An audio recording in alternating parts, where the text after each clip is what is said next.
Senator Schumer is trying to pass the $2,000 stimulus check by unanimous consent in the United States Senate, but it's going to fail. What must be done is the Democratic Party must reverse the Southern strategy. What just happened here on the Senate floor needs to be broadcast throughout the country, especially in your white working class areas, to let them know that the Republicans just voted down them having what? $2,000. Make it plain, okay, to everyone to understand that. And if you do that, you'll be able to pass so many bills that will help all people in America, because everyone has a right to life, liberty, and the pursuit of happiness. Considered made and laid upon the table with no intervening action or debate. Is there objection to the modification? Object. Objection is heard. Is there objection to the original request?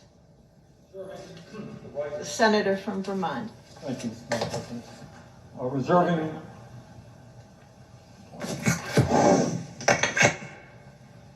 Reserving the right to object. We should all be very, very clear.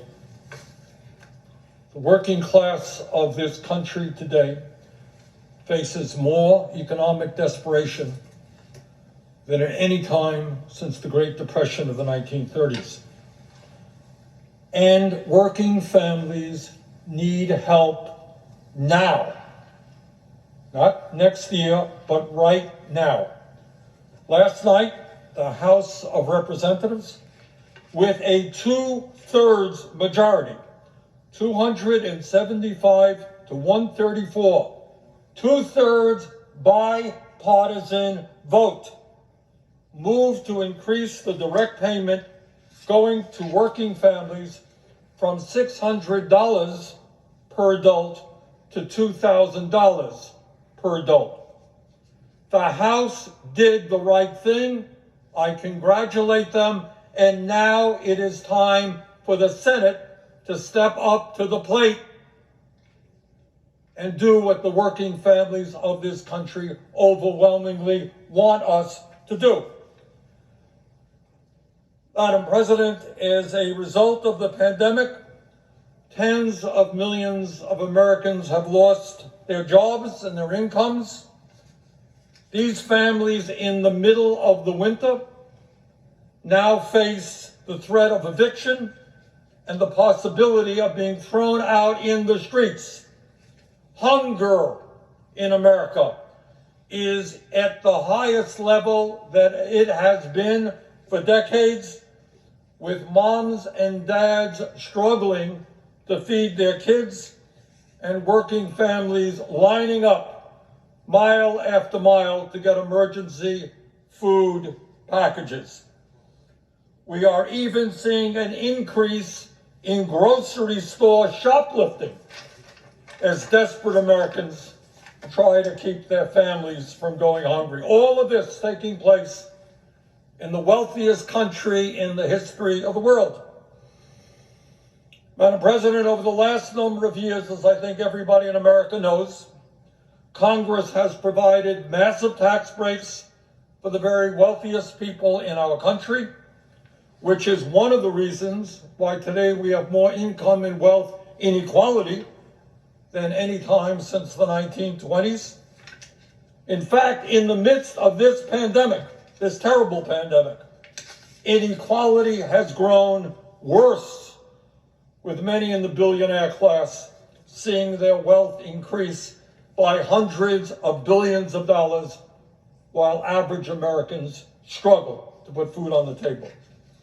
Congress has given huge tax breaks for large corporations so that some of the most profitable and largest corporations in America today pay zero in federal income taxes.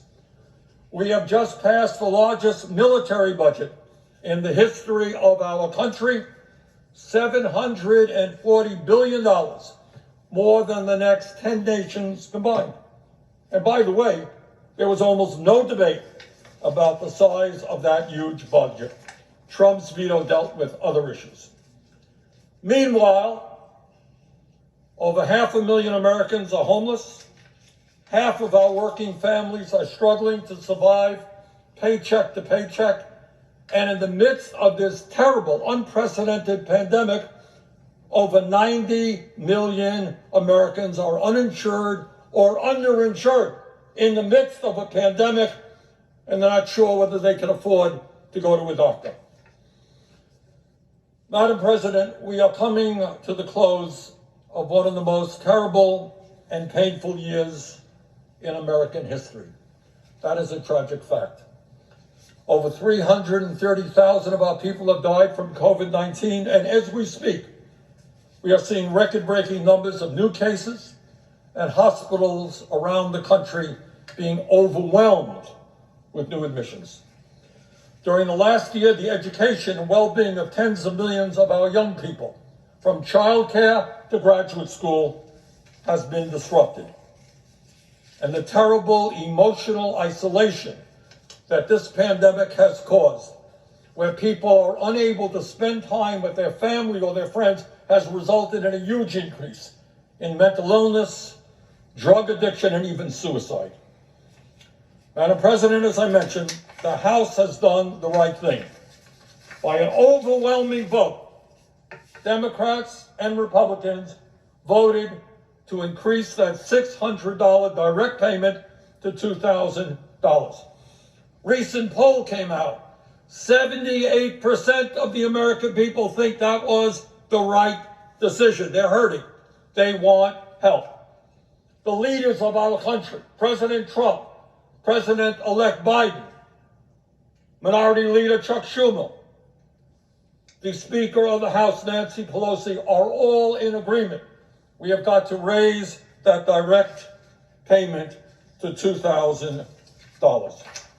So that is where we are right now in this historic moment. Do we turn our backs on struggling working families, or do we respond to their pain?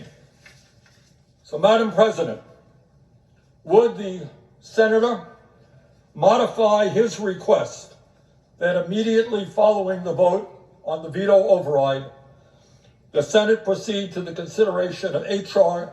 9051, that the bill be considered read a third time and the Senate vote on passage of the bill without intervening action or debate. Further, that if passed, the motion to reconsider be considered made and laid upon the table.